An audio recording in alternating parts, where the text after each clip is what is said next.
thank you for joining us, both of you. I'm Angus, David, and Adrian. We are here to talk about how the Warwick Rowers went on a journey to becoming Barefoot Man, and how healthier masculinity is about, I suppose, diversity and inclusion, Adrian, because that is your job. So let's start with you. Tell us a little bit about you. Yeah, no, I think when I first joined the Worldwide Raw, it was about bringing LGBTQ plus representation in sport from the Warwick Rowers that started it off. And sport was across the board. So it wasn't just rowing, it was rugby, it was I'm myself powerlifter, golfer, runner. It was involving all across sport to making sport feeling a safe place for anyone and everyone. And the Worldwide Raw enabled that safe space to also be a safe space for nudity as well. And that was very key because it allowed people who perhaps didn't have the best bodies in the world to be open and free to be in that state, whatever sport they played. They weren't archetypal, you must have the perfect body, but it allowed people to be open and free to be who they are without any judgments. So really it wasn't so much about which sport they played. It was the fact that rowing, for example, favors a very particular body type that fits with the aesthetic standards of right now. And Worldwide Roar, it was, yes, we opened up to other sports, but it was really, it wasn't so much about other sports, it was about other body types. Yes, and body types that weren't the archetypal. So you didn't fit a particular frame. There is a lot of sort of peer pressure in certain groups within the LGBT sport to fit a certain type of body. And actually that enabled anybody with whatever body they had to take part and be proud and feel recognised and valued, that their body didn't, just because it didn't fit this archetypal stereotype, anyone could take part and feel comfortable doing it. I say also the important thing is it's also, yes, sport is the gateway to what we were doing, but also I think it touches on the wider, probably feel like in the wider LGBT community, where you do feel there has to be the body. So when you look at, the hookup apps and things, it's torsos.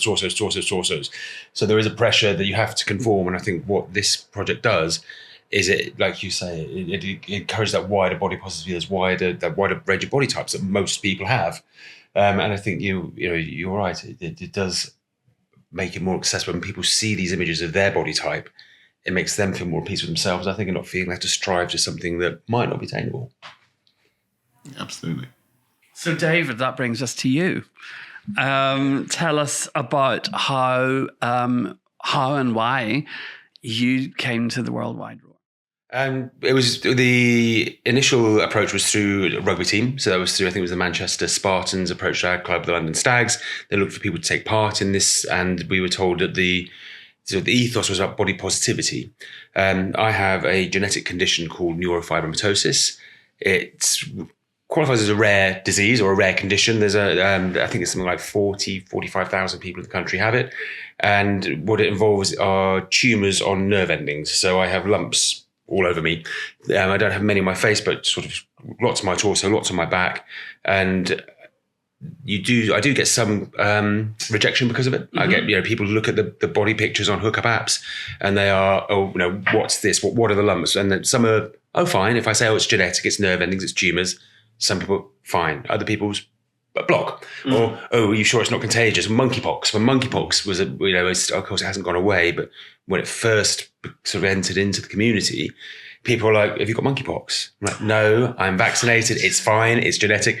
It's not, they're like white moles, they're not an open sore. So when the approach was made to look for people to take part in Worldwide Raw, I thought, well, actually, it's a learning process I've gone through is owning my lumps. I'm like, love me, love my lumps. So I thought, well, what better way to do that than to get my kit off and be in a calendar? So I thought this is a way to celebrate that I'm at ease with the lumps and at ease with me, and just to celebrate that I'm actually really comfortable in my own skin, lumps and all. And I thought this was a great opportunity to do that. So it was like celebrating, again, body positivity, not just shape, but other things people might have on their skin or on their face or on themselves that don't conform to the calendar perfection that World Wide War is not against, but actually broadening perspective of. You've both touched on something that I think I really want to pick up on in this conversation. It's something interesting and possibly controversial. So apparently social media loves that. Adrian, you mentioned about body diversity, but you specified in LGBTQI plus sport.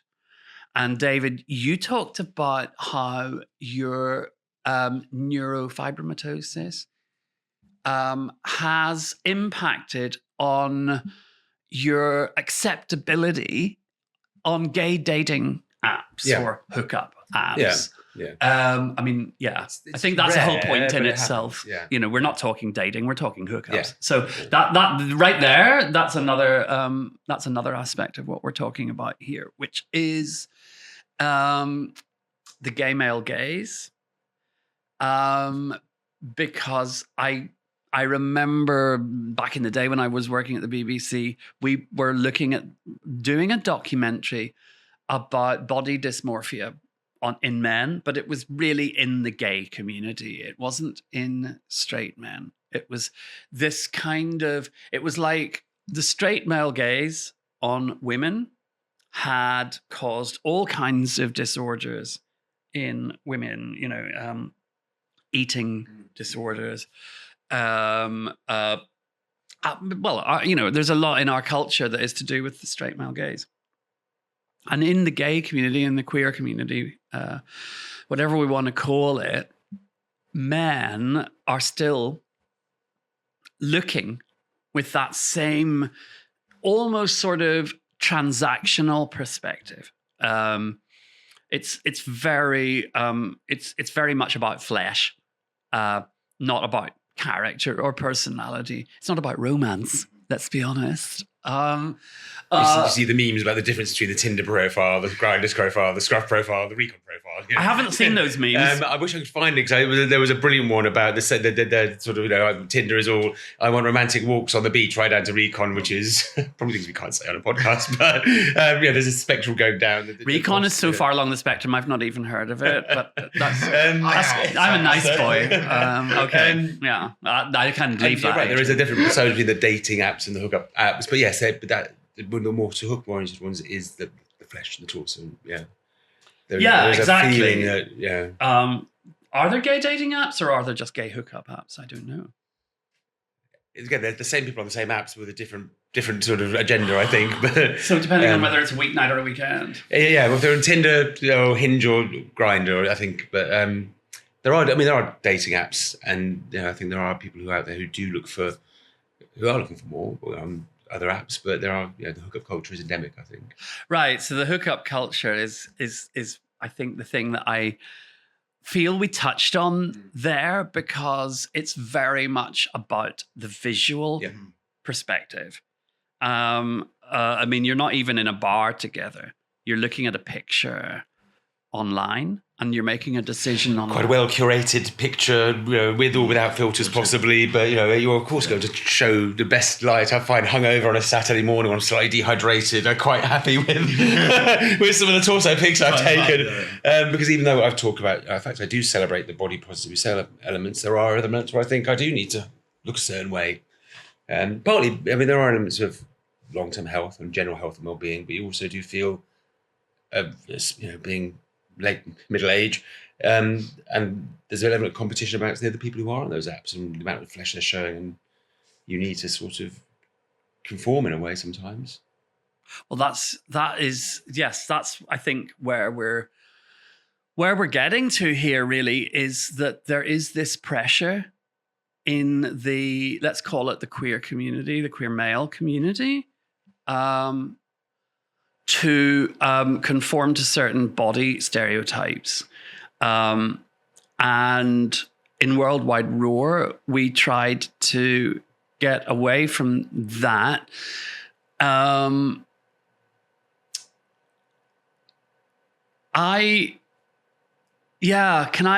I mean, if you were to ask me, how did I see that from the perspective of how people consumed the Warwick Rowers as a product, I could answer that. But let me start, because you both came to the project having, I think, probably been consumers of the Warwick Rowers product. Mm-hmm. So, I had a calendar one year. I've had at least one calendar in over the years, yeah. So tell me honestly and as authentically as you can, what was it about the Warwick Rowers calendar that you liked? I think for me it was more. I mean, yes, I do like a muscled body. I'm not going to hide that. I never will do. But it was more the way that they were pictured, the way that you had choreographed the calendars in different scenes, in different elements, which actually I really fancied, even though I was recognised that I probably couldn't attract those type of men to which I liked. So it's more like a dream calendar for me, in the sense that I was looking at those bodies and thinking, I wish I could have them as my boyfriends, but I probably haven't got a good enough body myself to attract them. So there was an element of kind of almost shame in the pleasure. Yes. You were able to look at these men but not have them. So how much of the pleasure was their bodies and how much of the pleasure was not being able to have them? I think it was a half and half to some extent. Okay. Because the whole reason for then wanting to get involved was saying, you don't have to have that perfect body. Well, that's the next That's question. The next question. So, but I'm comparing that to where I was coming from, and that was a journey. Yes. So that first part of the journey was like, I'd like to be like them, but I know I can't be. How can I get involved? Yeah, but okay. So I would like to hear a little bit more about what it was, because you've said you liked the images, you liked the way that they were set up. I don't want to put words in your mouth. So what was it about the images that you liked? I mean, I suppose the torsos of the bodies is what I go for. So therefore, those particular tall, well-built but proportional. It was the key of how they were set out was what really attracted me to it. So I'm giving you the full reasons why I got that's who it was, body type. Yeah. Pure and simple. Pure and simple body type. If it had been... it could have been, the images could have been curated or presented in any way, and it was just the fact that they had that shape. Yeah. Okay. What about you, David? I think there's an element of that to it, certainly, but I loved the setting. They actually seemed to be a bunch of good friends having a good time who just happened to be naked. I think we touched on before the fact I was brought up in a household where nudity was normal. I wasn't brought up for it to be a taboo subject or to cover up. At one time, I used to go to naturist swimming evenings with my mum and her partner, and it was just normal to be in a nude environment. So nudity is never something I've associated particularly exclusive with the sexual environment. So to see the rowers, yes, absolutely, the aesthetic is there, and I think that also goes back 3,000-4,000 years to classical statuary with Michelangelo's David and the discus thrower, the famous classical images, where it is that body type that's been aspirational for millennia. So yes, there's an element, but I love the fact there's one on each of the shoulders, or they're just the rowing team having a fun day out. Yes, and they just happen to be naked, and that's what I loved about it. And how did that resonate with your experience of growing up in a household where nudity was comfortable?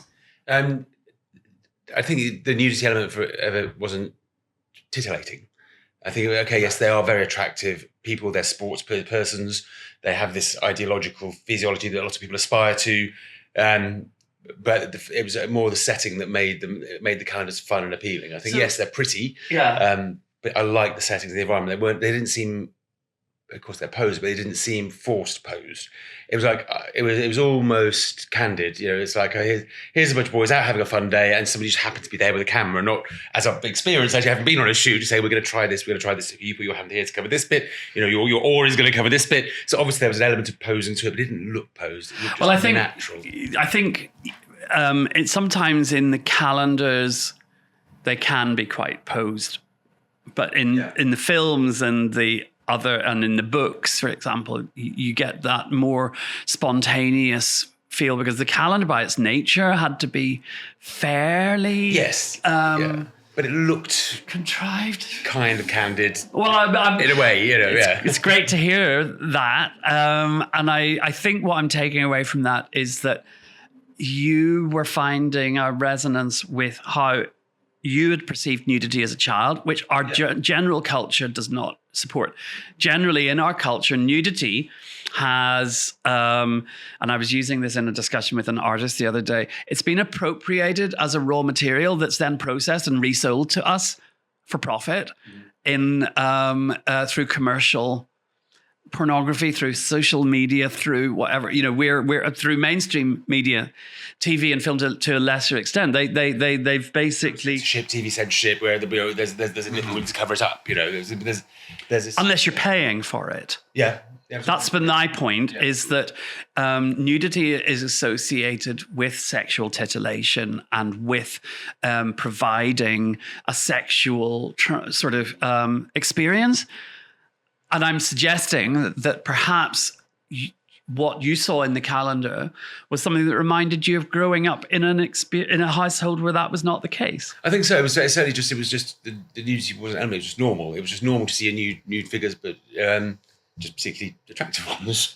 And so yes, it was. Yes, like I said, there were attractive people, but the nudity wasn't the titillation for it. And you're right. It was about. It just was nice to see nudity dealt with in the way that I was brought up to deal with it. And I think when we spoke the other day, I was saying I used to live in a house where the garden got the sunshine in the morning, the front step got the sunshine in the afternoon. So I was just sat out in shorts, and not short shorts or Speedos, reading on the front step. And a woman walked past with a child of, I don't know, 5, 6, 7 or something like that. And she's like, "Oh, don't look, Rudy Nudie" was the term she used. No. And I'm like, I'm just sat reading a book in the sun. And I thought, my God, what sort of therapy is that child going to need growing up if just somebody sat reading The Sun is something rude that shouldn't be looked at? Well, The Sun probably shouldn't be looked at. Oh, I see what you mean. You weren't reading The Sun. You were reading in The Sun. I was reading in The Sun. I was reading a book in The Sun. Gosh, no. And this parent felt the need to shelter their child from this. It's like Rudy Nudie. I'm like... But that's really interesting because you had a childhood where you were encouraged to be open and nude and walking around, whilst I had the opposite, you see. And I wonder how perhaps I interpreted the pictures and calendars in a different way because you mentioned shame. Yes. And perhaps that's why my reaction to them is different because I wasn't encouraged to be nude and that was something that you were supposed to do in the bedroom, in the bathroom, not elsewhere. Because a friend of mine immediately associates, we've had this conversation with him about nudity, and he immediately associates nudity with a sexual environment. So if he's in a nude environment, he'll become aroused because he associates nudity with sexuality. Whereas I've always had that disconnection. That open. Yeah. Okay, interesting. Going back to your point about the shame thing, I feel that certainly my experience, and I think one of the things that a lot of queer men engaged with in the project is that we grow up with associations of male nudity with shame because we're in a changing room. We're 13 years old. We've been put in a situation where we're able to look at the people that we find erotically attractive. That doesn't happen for straight people because we divide people into changing rooms according to biological sex, not according to sexual attraction. My school's divided by playground. My primary school had the girls' playground and the boys' playground. That's a whole other story. I mean, it was a very parochial little. There were about 100 pupils in the whole school, so it was a tiny little parochial primary school. But yeah, very divided. To be fair, David, I think my school had that too, and it was about protecting girls from the kind of the physical The roughy rambunctious tufty, sort of, or the yeah. rambunctiousness Yes, of yeah. boys was what I sensed it was more I was about. gutted because my previous schools, I always loved playing with the girls. No, well, I always used to get special permission from the teachers to be in the girls' bit, and I think they understood. I mean, a fascinating book, which touches on this at the moment. It talks about sometimes people around gay children, or people who grow up to be gay, are aware before the child themselves is. Yeah. It's a whole fascinating thing I'm reading a lot about at the moment. Well, that series that came out, God, it was just around the end of lockdown, about the HIV. It's a sin. It's a sin. There's that amazing scene where one mother says to another, how good a mother are you if you didn't know your son was gay? Because you clearly didn't know your son at all. Yes. So, isn't Because that they were talking about point? the social pressure to hide it, where this is again the shame thing people grow up with about, look, that you feel a bit different, so you feel you have to conform and hide, and even from your parents. Yeah, but I think the point that the mother was making was not that the child was hiding. The point was that the mother should understand her child Better. Mm-hmm. Surely.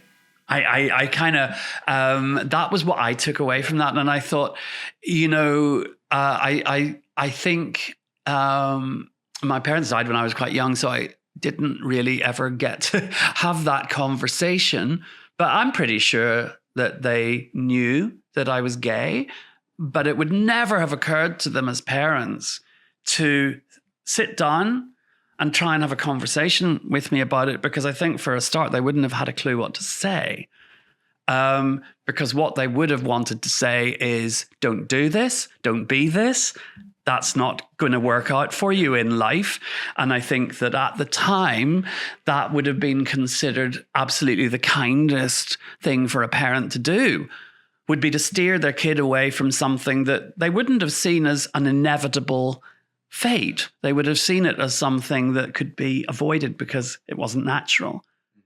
No, I mean, This wouldn't have been long after decriminalisation, didn't you? You talked about where time you grew up in, so it would only been within there. And I was in Northern Ireland, where it was so, criminal until about 6 months ago. So, sorry, you were going to say. I was thinking I've talked to my mum since, and I knew I was gay at 7. I played with the girls in reception at 4. I knew exactly, but I knew that I couldn't say anything. And my mum has since said to me, I wouldn't know where to start the conversation with you. Mm. And my father would have been, I'm not having this conversation with you because I don't want to be you this. Yeah. So that whole parental sort of scaredness to talk about the issue means that, you end up with having that series of, how am I going to be myself during those teenage years?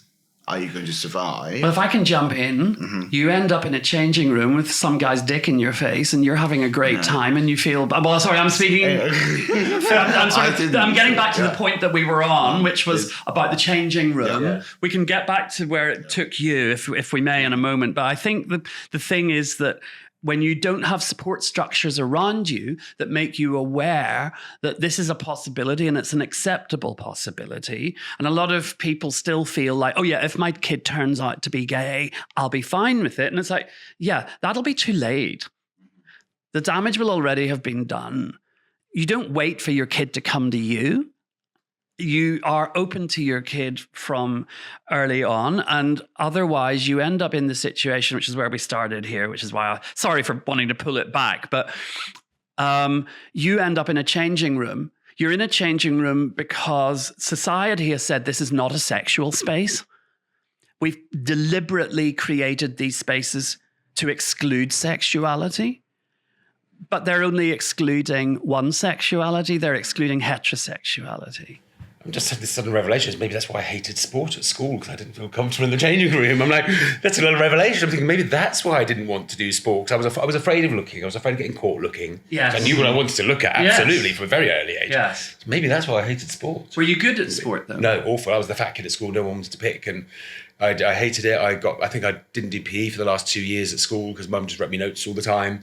Yeah. I had one of the, I got a permanent note. Yeah. So, which is ironically strange. Now I'm so really into swimming and fitness and cycling and the rugby and the hiking, and I grew into it. But maybe that's part of why. Well, I want to put the conclusion that I've come to, and I mean, none of my conclusions are permanent. They're stepping stones. But where I am at the moment is that sport was not about physical education. It was about gender education, and it was where boys were taught masculinity, and they were taught the rules of how you could be men. And if you didn't fit the prescribed notions of what it was to be a man, then you were failing that subject. And so I was academically quite gifted, but in this one aspect of the curriculum, I was a total failure, bottom of the class.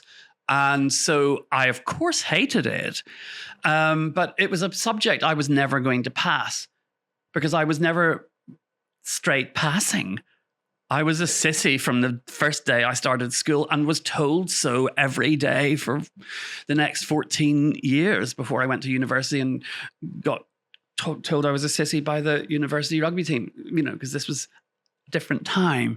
But I would say, if I may, that I think that it's not just the changing room. That's an aspect of a whole bunch of things.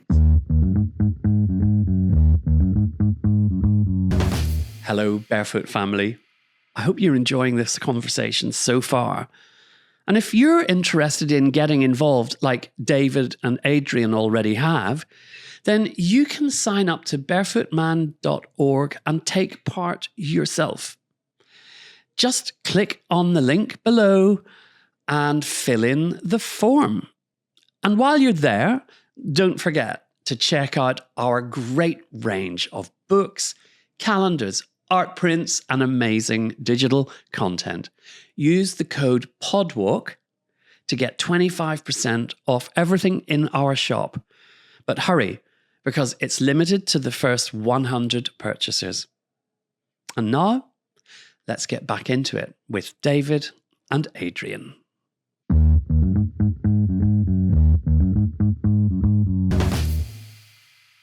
My high school was a very high performing sports high school. So if you weren't good enough to get on the team, you were trash. So the PE teacher singled out the weak and preyed on the weak. So I was very much picked on by the PE. But there's one who was very nice actually, Mr. Jones, who was my form tutor, who left in the second year. I was gutted because he actually had time for the kids that weren't any good.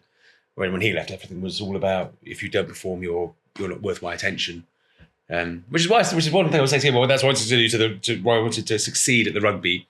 Because I wanted to be able to get on a team and actually turn around and give a big middle finger up to my PE teacher from school and saying, F you, Mr. L. No names mentioned. Because I wanted to actually turn around and say, actually, I've got there, despite you putting me down at school and telling me I was not worth your time. I'm on a rugby team and I play rugby, so I've beat you. And I think I won. Yeah, amazing. And I think a lot of men involved in LGBTQ sports had the same experience. Yes. There were a lot of the rugby team were, and they're responding to that by getting into sport as adults. And winning and succeeding at it. Absolutely. And a lot of them had the same experience at school or in straight rugby teams where they were put off rugby or put off sport because of their school experiences or growing up experiences. And inclusive sport. So I've been to some of the inclusive sports award and sports when every sports team or type has the same story that people who are rejected at school or rejected by their formative sports experiences found sport in later life when they were amongst the queer community and accepted and excelled. So it just shows actually the positive benefits of sport and mental health when you're in an accepting environment. Yeah. Well, that was where we started with Warwick Rowers. It was about making sport. It was about straight men saying, we don't mind being in the same space as you naked, knowing that you're gay, knowing that you can look at us.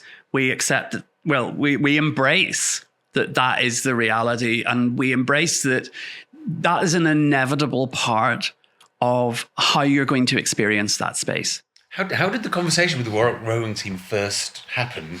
I'm interested to know where the origin was. Did you approach them and they were like, yeah, we're on board with that? I mean, gosh, it wasn't quite that simple. So I think I was basically learning how to be a photographer. And I never really wanted to be a photographer. I wanted to look at men, but it was photography was how I processed that. And I realized immediately that this could potentially be a toxic environment, and I didn't want it to be. So, and I heard the stories from models about their experiences with other photographers. And I didn't want to be a part of that. And so I think I really understood that there was an element of shame and guilt in how I felt about looking at men. And I also understood that people who have been abused can become abusers. It's a known thing. As I went on this journey as a photographer and I heard the experiences of other photographers, and I understood how this was a power situation and it was a potentially toxic situation. And I thought, I have to make a choice. I have to make a choice about how I want to approach this consciously. How do I want to be in this situation? Do I want to be in this situation? Can I be in this situation? Can I be exploring something that feels quite fundamental to me, which is my sexual desire, without it being toxic and abusive? Because I think in the changing room at 13, it had felt toxic and abusive, and it wasn't my fault. But it had left me with this kind of, I think this, a certain erotic, the idea of men, me looking at men who didn't know I was looking at them and hadn't effectively chosen to be in that situation, was something that was almost eroticized, and I think is for quite a lot of gay men, which is why you see in gay pornography quite a lot of tropes around straight men, either willingly or unwillingly or unwittingly, or being kind of tricked into doing gay stuff. Babus. Yeah. There you go. There you go. You had that on the tip of your tongue. I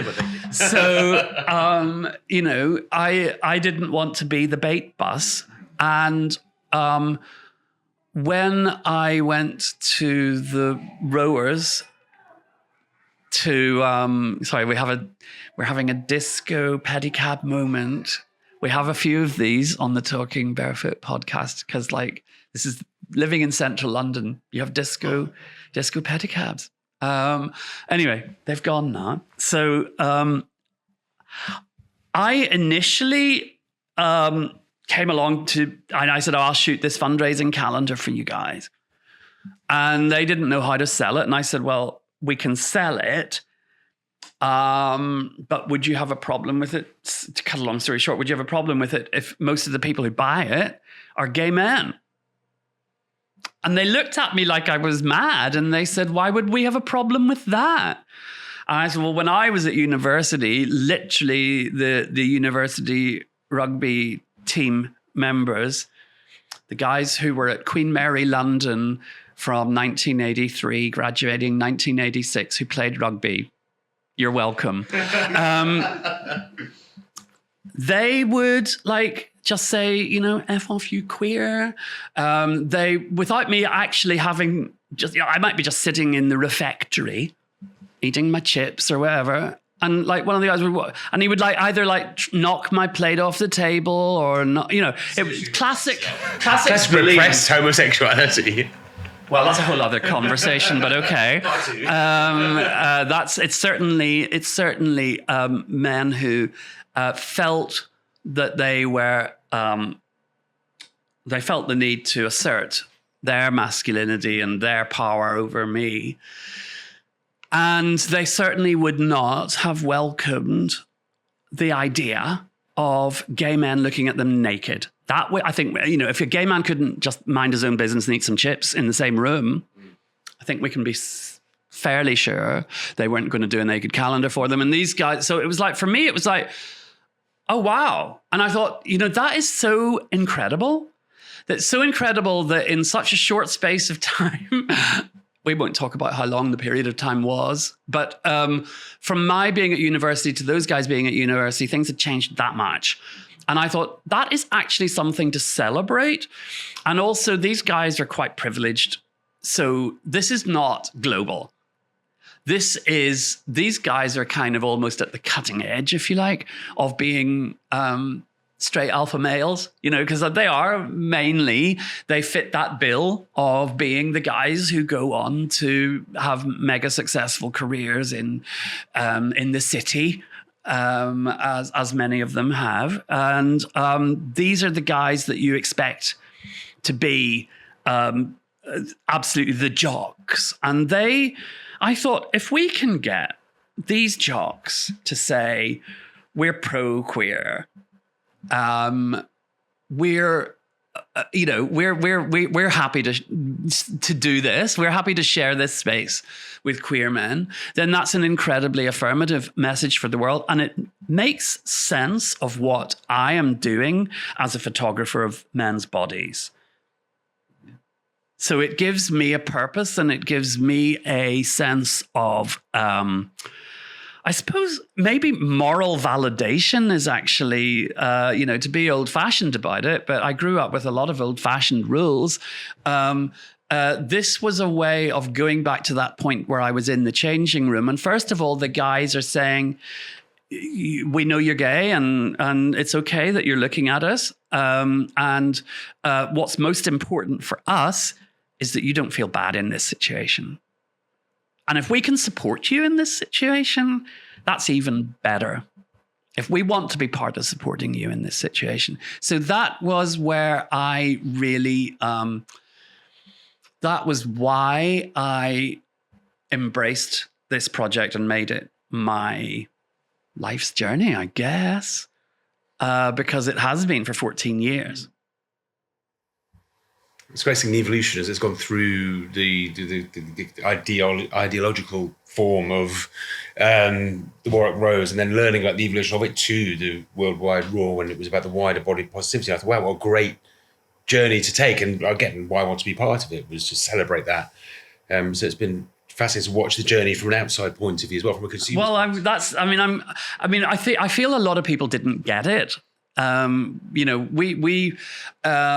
audience has changed. Some people have been very vocal about, we're not, we don't like who you are anymore. I've sort of processed that and realized that these people had not, I think, weren't ready to hear the message. The eye candy was great, but the message was not part of what they had understood from. And for me, the thing that makes the Warwick Rowers erotic is that these are people who are having an authentic relationship with the viewer. They're not saying we find you sexually attractive, or we're not offering a transactional sexual performance here. What we're doing is saying, with our heart and souls, we're with you as allies. Well, that's the key point, is about allyship. And I think that's what truncates both from the Warwick Rowers to the Worldwide Raw, because when we did the first shoot at the Queen Elizabeth Docks, yes, we actually had we had trans men. But we also had trans men. We also had non-binary people as well. Myself on the journey at that point, but coming to it now. So there was that wider spectrum of feeling that everyone was included.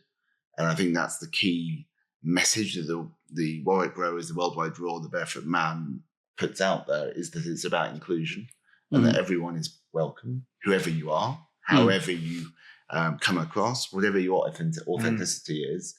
Everybody, however they identify, are welcome. And that's unique because there's no judgment put across there. And I think that's really a key sort of message that the whole project has, is that that's something that everybody's welcome to get involved. And how you get involved might be various different ways, different reasons for how you do, but that overall USP, which is the word I was looking for, comes across, is that's why we do this. Because it's really important that we make it available to everyone. And for those to take part, it's open to everyone too. Well, you say everyone. What define everyone? Everyone within that gender space, however you identify. So, well, anyone who identifies as male, yes, or trans man, or they identify as non-binary too. So yes, so there's that welcome space. Yeah, we're getting into a complicated area here. We're a project about healthier masculinity. So, and we have a female audience. So when we talk about everyone, I think we have to be careful about, ensuring that we're not excluding anyone. people, because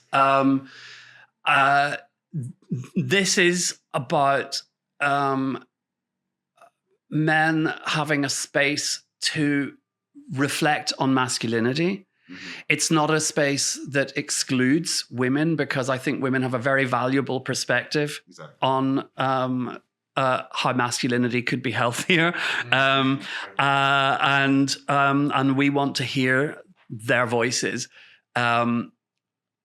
We also want to create a space where it is an all-male space, but all-male is not what all-male used to be. That's true. Spot on. Yeah. That's, I think, the point. Yeah. I worry sometimes that people look at our project and think that we're actually sort of exclusionary. It's like there was I won't name them. Tempting, but I won't. There was a sports team that wouldn't get involved in the project because we didn't feature trans women. And I said, well, we feature trans men. We feature everyone who identifies as male. But this is a project that's about the visibility of healthier masculinity. So, and we feel that there are enough other spaces where women are visible. And what we care about is women being visible on their own terms, not our terms as men. So actually, this as an all-male space is about the visibility of people who identify as male, but available to people of every sex, gender, sexuality.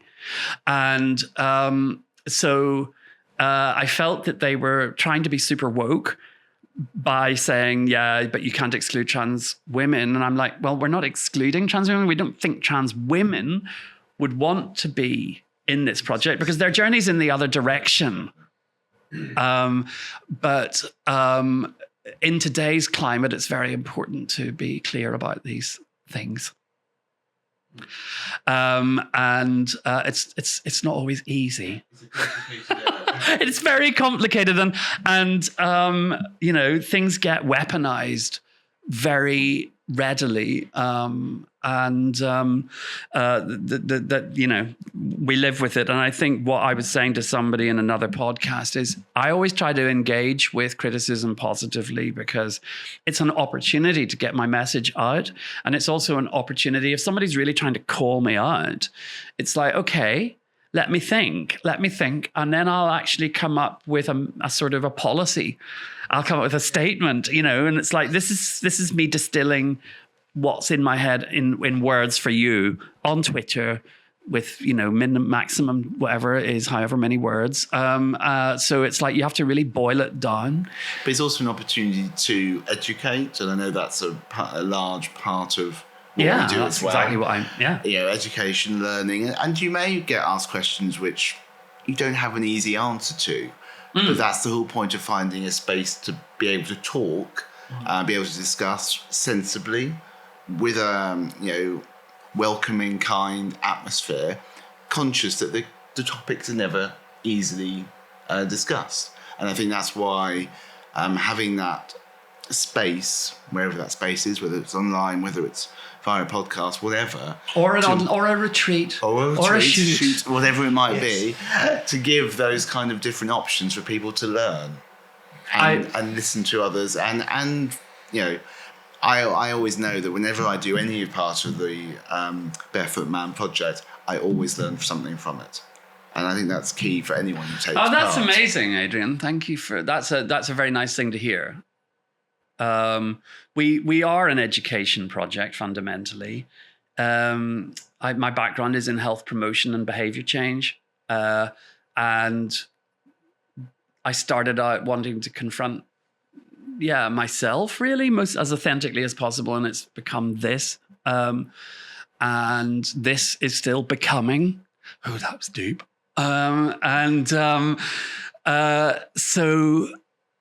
It's very nice to hear that you are learning every time, because so am I. But that's for me, that's really important, because you're always on a journey. Yeah. And there's never a hard stop where you say, well, I don't need to learn anything else. No. Because there's always something else you can learn. Exactly. Partly because gender roles change, masculinity changes, all these things where the projects are aimed evolve as society evolves. Yeah. So I think it's as long as those things keep evolving, the project will keep evolving. I think that's the nice thing about it. Well, hopefully, otherwise we become the Catholic Church. Yeah. I didn't say that out loud, did I? But in seriousness, I think the problem with a lot of organized religion is that it sort of reaches a point where it's like, okay, well, we've sorted it now.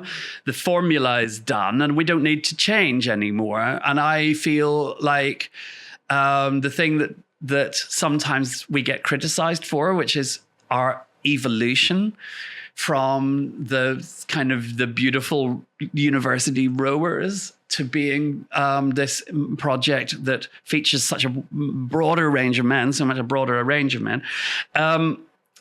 actually our superpower. And we must never lose sight of that, because the thing about masculinity in our culture, we're living in a culture that is, and I said it in the podcast with Lucas, I hate to use the word, but we're still living in a sort of fundamentally patriarchal culture. We're trying to come to terms with a post-patriarchal future.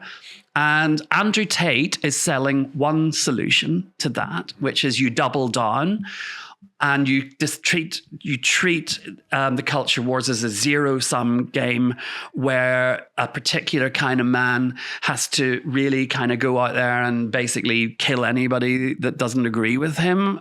And we're saying, well, that's not what we believe. We believe that men can actually find benefits in a future.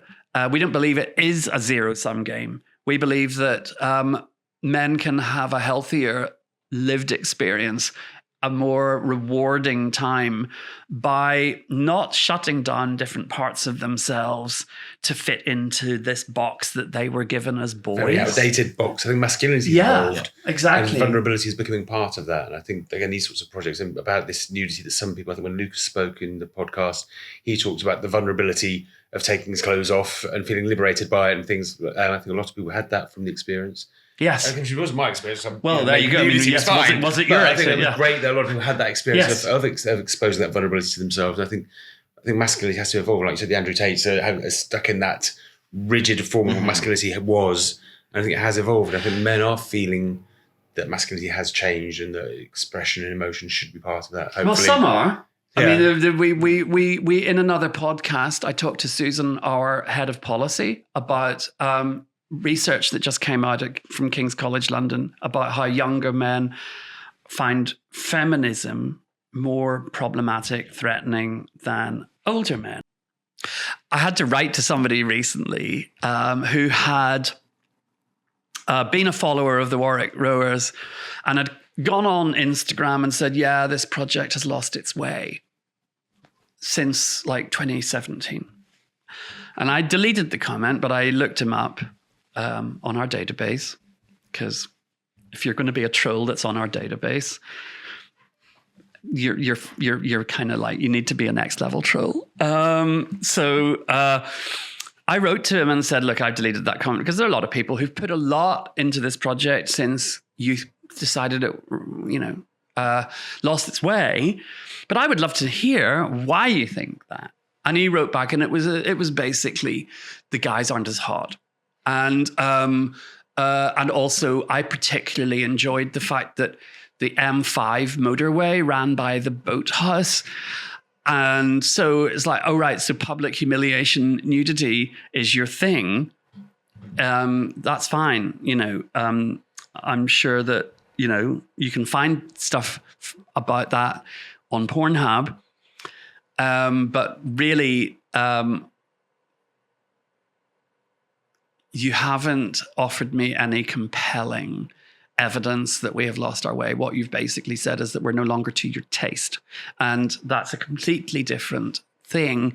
And I would love to think that those guys are the dinosaurs on their way out, but unfortunately, I don't think they are. I mean, Andrew Tate has a lot of appeal to younger men who are, well, I mean, I think he assumes that they're straight, but, you know, you treat your sexual conquests badly. It's all about winning. It's all about money. It's all about status. It's about domination. And King's College recently published some research which showed that younger men find feminism more problematic than men our age. And it seems to be part of this polarization that's taking place, where if you're going to be a man, you have to be really a man. And masculinity, I worry when we talk about masculinity, half the population thinks, oh God, those are Andrew Tate disciples. They're guys that are selling a kind of old school version of masculinity just by using the word masculinity. Now, if we use the word masculinity, we offend those people. If we use the word patriarchy, we offend all the other people. But masculinity, men are, a lot of men, I think at the moment, are feeling a sense of displacement. They recognize that the world is shifting, that they have been seen as the top of the pyramid for a very, very long period in history. And the only way from the top of the pyramid is down. And that's the zero-sum game. And we're here to say you were never at the top of a pyramid. You were stuck somewhere along a road. And you can find a better life by moving on. And it's not downhill. And it doesn't have to be uphill. It's a really interesting analogy, actually. Yeah, it's just about finding a new place on that journey, isn't it? Yeah, exactly. Yeah. It's just about moving forward. Yeah. Because it's moving forward that we have to do as men. And that's what I want to do. And you guys have been a part of moving forward from Warwick Rowers to now Barefoot Man. And I'm glad you're still here. I know that we were supposed to be in a naked sauna in Hackney today. That'll happen another time. Go on to the next project, yes. There will always be another time. And I really hope you guys will be there. And thank you both very much. Thank you. Lovely to be here.